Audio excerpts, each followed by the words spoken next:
இன்றைக்கி நம்ம பார்க்கக்கூடிய மூலிகையோட பேர் ஆடுதிண்டா பாலை.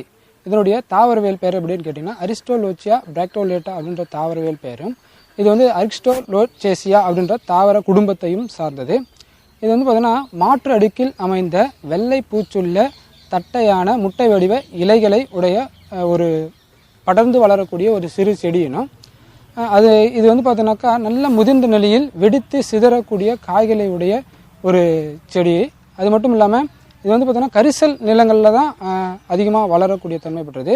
இது பெரும்பாலும் எல்லா மாவட்டங்களிலும் இருக்கும். இதுக்கு பங்கம் பாலை அப்படின்னு இன்னொரு பெயரும் உண்டு. இதனுடைய எல்லா விதமான பாகங்களுமே மருத்துவ பயன் உடையது. அதனால தான் இது வந்து என்ன பண்ணிங்கனாக்கா ஆடுதிண்டா பாலையோடைய இலையை ஒரு 50 கிராம் எடுத்து அதே அளவு புங்க எண்ணெயை சேர்த்து நல்லா காய்ச்சி அதிலேருந்து வரக்கூடிய அந்த எண்ணெயை நம்ம சொரியாசிஸ் சொல்லக்கூடிய காலாஞ்சிக படை அப்படின்னு அந்த நோய்க்கு மேல் பூச்சா பூசலாம். அது மட்டும் இல்லாமல் எல்லா விதமான தோல் வியாதிகளுக்கும் இது அற்புதமான ஒரு சஞ்சீவியான மூலிகைங்க. இதனுடைய மாற்று முறை அப்படின்னு கேட்டிங்கனாக்கா நம்மளுடைய இந்த ஆடுதிண்டா பாலையோடைய இலை சாரை இடித்து ஒரு 100 கிராம் எடுத்துக்கோங்க. குப்பைமேனி இலை இருக்குது பார்த்திங்கன்னா, அதனுடைய சாறு இடித்து ஒரு 100 கிராம் எடுத்துக்கோங்க. அது மட்டும் இல்லாமல் நம்மளுடைய சீமை அகத்தின்னு சொல்கிறோம் இல்லையா, வண்டுக்குள்ளின்னு சொல்லுவாங்க, அந்த இலையை இடித்து ஒரு சாறு எடுத்து ஒரு 100 கிராம் எடுத்துங்க. இது 100 சேர்த்தா 300 கிராம் சாறு வந்துடும். அது 300 கிராம் வேப்ப எண்ணெய் இருக்குது பார்த்திங்கன்னா, அந்த 300 கிராம் வேப்ப எண்ணெயோடு சேர்த்து நல்லா காய்ச்சி அந்த சிடுசிடுப்பு அடங்கி நல்லா ஆவி வரக்கூடிய எண்ணெய் நல்லா ஆவியாக கிளம்பும். அந்த நேரத்தில் அதை எடுத்து வடிகட்டி ஆற வச்சு நம்மளுடைய சொரியாசின்னு சொல்லக்கூடிய காலாஞ்சிங்க படை, அது மட்டும் இல்லாமல் குஷ்டம், இந்த மாதிரி எக்கச்சக்கமான தோல்வியாதிகள் என்னென்ன இருக்கோ எல்லா விதமான தோல்வியாதிகளுக்கும் இது அற்புதமான சஞ்சீவியான ஒரு மூலிகை. அது மட்டும் இல்லாமல் இந்த கருமேகம் சொல்லக்கூடிய நோய் இருக்கவங்க இந்த ஆடுதிண்டா பாலையோட சமல சாரை ஒரு 10 மில்லி எடுத்துக்கோங்க.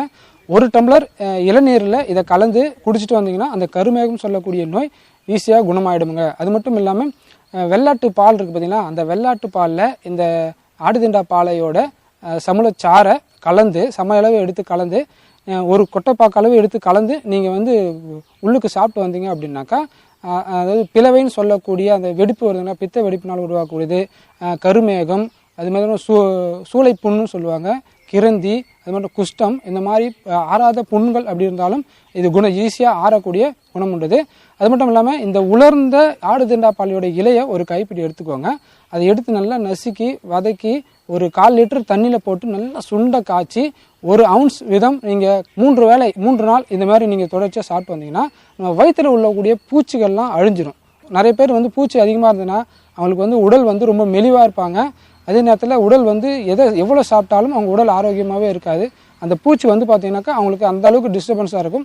அந்த பூச்சை இயற்கையாகவே அழிக்கக்கூடிய ஆற்றல் இந்த ஆடுதிண்டா பாலைக்கு உண்டு. இந்த மாதிரி 3 தினமாக நீங்கள் சாப்பிட்டுட்டு அதுக்கப்புறமா அந்த பூச்சி வயிற்றுக்குள்ளேயே இருக்கும். அதுக்காக என்ன பண்ணுவாங்க நம்ம பெரியவங்க அப்படின்னா, பேதி மாத்திரை இருக்குங்களா, பேதி ஆகும்படி ஏதாவது ஒரு மருந்து கொடுத்து அதை பேதியாக வச்சோன்னா அந்த அழிஞ்சு போன பூச்சிலாம் சீக்கிரமாக வெளியேறிடும். அது மட்டும் இல்லாமல் இந்த ஆடுதிண்டா பாலையோட வேர் இருக்குது பார்த்தீங்களா, அதை வந்து ஒரு சிட்டிக்கை நீங்கள் வந்து நல்லா அரைச்சி ஒரு சிட்டிக்கை எடுத்துக்கோங்க. எடுத்து நம்ம சுடு தண்ணி இருக்குது பார்த்தீங்களா, அதில் நல்லா போட்டு மூடி வச்சுருங்க. மூடி வச்சுட்டு ஒரு 1/2 hour இல்லைன்னா ஒரு 3/4 மணி நேரம் கழிச்சதுக்கப்புறமா நீங்கள் என்ன பண்ணலாம் அப்படின்னு கேட்டிங்கன்னா, அதை வடிகட்டி அந்த சாரை உள்ளே கொடுத்தீங்கன்னாக்கா குளிர் ஜுரம் சொல்லக்கூடிய வியாதி சீக்கிரமாக குணமாயிடுங்க. அது மட்டும் இல்லாமல் இன்றைக்கி திருமணமாகி நிறைய பேருக்கு குழந்தை இல்லாமல் ரொம்ப கஷ்டப்பட்டுட்டு இருப்பாங்க. அவங்களுக்கு எத்தனையோ விதமான காரணங்கள் உண்டு. ஆனால் முக்கியமான காரணம் என்ன கேட்டிங்கனாக்கா, இந்த கர்ப்பப்பையில் இருக்கக்கூடிய பூச்சிகள், நுண்ணிய கிருமிகள்னு சொல்லுவாங்க, நுண்ணிய பூச்சின்னு சொல்லுவாங்க. அந்த பூச்சி இருந்ததுன்னா அவ்வளோ சீக்கிரம் கர்ப்பம் தங்காது. அப்படிப்பட்டவங்களுக்கு இந்த ஆடுதிண்டா பாலை ஒரு மிகப்பெரிய சஞ்சீவியான மூலிகைங்க, ஒரு மிகப்பெரிய வரப்பிரசாதமும் கூட. என்ன பண்ணலாம் அப்படின்னு கேட்டிங்கன்னா, இந்த ஆடுதிண்டா பாலையுடைய இலையை ஒரு கைப்பிடி அளவு எடுத்து அதை சிறுக அரிஞ்சு வச்சுருங்க. அது கூட ஒரு 5 கிராம் மிளகை சேர்த்து நல்லா வெந்நீர் விட்டு மை போல் நல்லா விழுதாக அரைச்சிக்கோங்க, கெட்டியான பதமாக அரைச்சிக்கோங்க. அதை 2 பாகமாக எடுத்து என்ன பண்ணலாம் அப்படின்னு கேட்டிங்கனாக்கா, காலை மாலை நீங்கள் வந்து உள்ளுக்கு சாப்பிட்ணும்.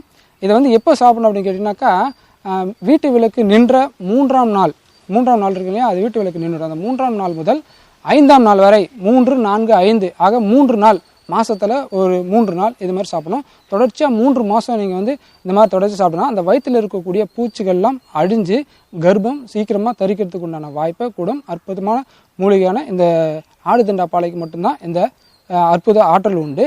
அது மட்டும் இல்லாமல் இன்றைக்கி வந்து நிறைய பேருக்கு பாம்பு கடிச்சிடும். பாம்பு கடிச்சிச்சுன்னா என்ன பாம்பு கடிச்சிச்சு அப்படின்னு தெரியாதையே நிறைய பேர் வந்து உயிரை இழக்கக்கூடிய சூழ்நிலை கிடைக்கும். அதுக்கு மிகப்பெரிய ஒரு சஞ்சீவியான ஆற்றல் கொண்ட மூலிகை இந்த ஆடுதிண்டாப்பாலைங்க.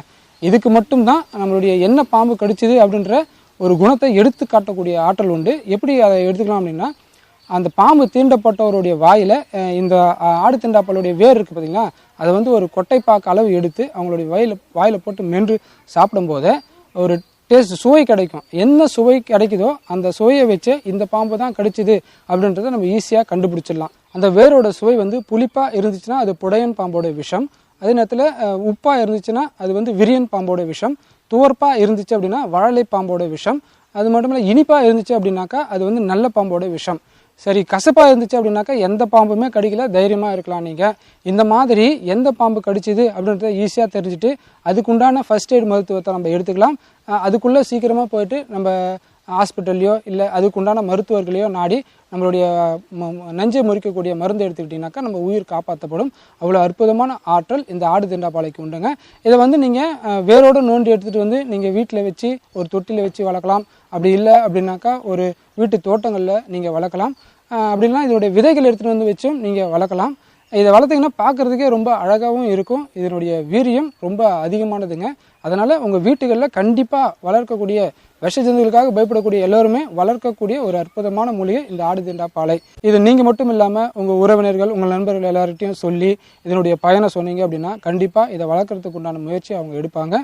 நீங்களும் இந்த முயற்சியை எடுக்கணும் அப்படின்றதுனால தான் இந்த மூலிகையை பற்றி சொல்லிக்கிறோம். இவ்வளோ அற்புதமான ஆற்றலுடைய ஆடுதிண்டாப்பாலை அப்படின்ற மூலிகையை பற்றி இன்றைக்கி பார்த்தோம். மற்றொரு நாள் வேறொரு மூலிகையோடு உங்களை வந்து நான் சந்திக்கிறேன். நன்றி, வணக்கம்.